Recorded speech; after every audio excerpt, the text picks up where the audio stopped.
એક મધ્યમવર્ગીય પરિવારનો છોકરો ખૂબ હાર્ડવર્ક કરીને પોતાનો બિઝનેસ શરૂ કરે છે. એ બિઝનેસમાં સફળ પણ થઈ જાય છે. એ સફળ હોવાના કારણે લગ્નના માંગા પણ આવે છે. એક સારી છોકરી જોઈને પરણી પણ જાય છે.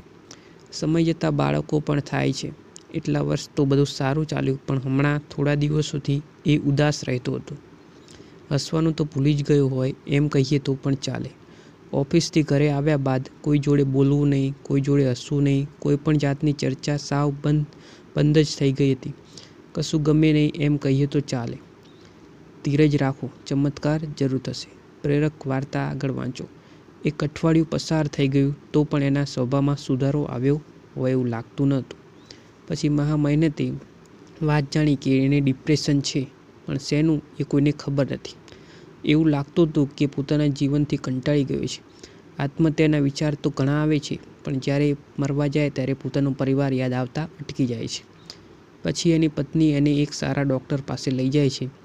ત્યાં ડૉક્ટરે એમ કીધું કે કોઈ સારા ડિપ્રેશનના નિષ્ણાંત પાસે લઈ જાઓ, કોઈ એવા સલાહકાર પાસે લઈ જાઓ કે એ સરળ રીતે ડિપ્રેશનમાંથી બહાર લાવી શકે. એટલે ઘણા ખરાના રેફરન્સ લીધા બાદ એક સારા નિષ્ણાંતનો પરિચય થાય છે અને ભાઈને ડિપ્રેશન છે કે કેમ છે, કેવી રીતે થયું, એ બધું વિગતવાર જણાવે છે. સવાલ પૂછાતા એ જાણવા મળ્યું કે એ ખૂબ પૈસા કમાવા માંગે છે, મોટો વ્યક્તિ બનવા માંગે છે, પણ રૂકાવટ બહુ જ આવે છે. હમણાંથી શું કરવું એ સમજણ નથી પડતી, ક્યાં જવું સમજણ નથી પડતી, ખૂબ જ લોસ થઈ રહ્યો છે. સલાહકાર સલાહ આપતા જણાવે છે કે તમે એક કામ કરો, તમે 12મા ધોરણમાં ભણતા હતા તે દોસ્તોને મળો, એમની સાથે બેસો, એમના જીવનમાં શું ચાલે છે એ જાણો. પહેલાં આટલું કરો, પછી આગળ શું કરવાનું એ હું તમને કહું.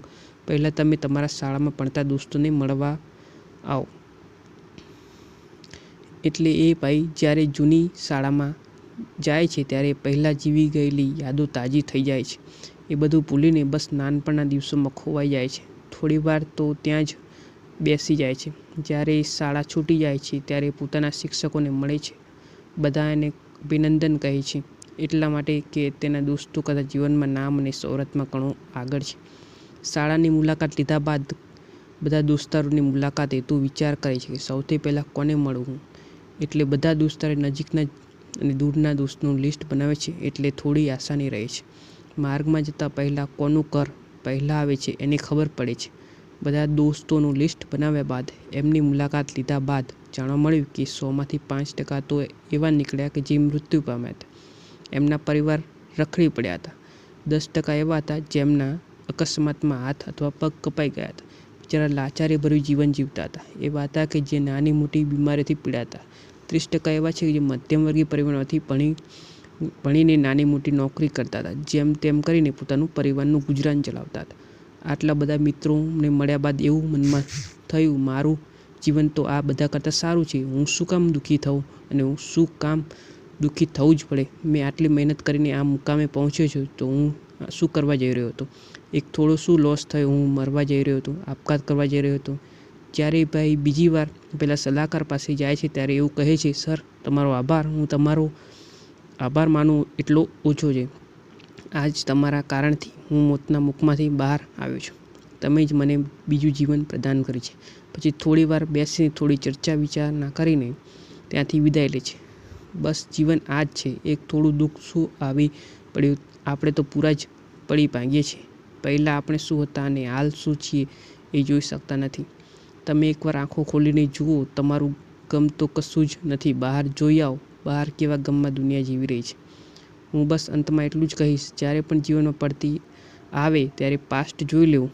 જેવું બીજું વાવશો તેવું ફળ મળશે. ભૂતકાળ પર એક જ નજર મારી લેવી કે પહેલાંનું જીવન કેવું હતું. બસ એક જ વાર ગરીબીમાં જીવતા લોકો પર નજર નાખી જોવી. સાચી હકીકત ત્યારે સમજાય છે.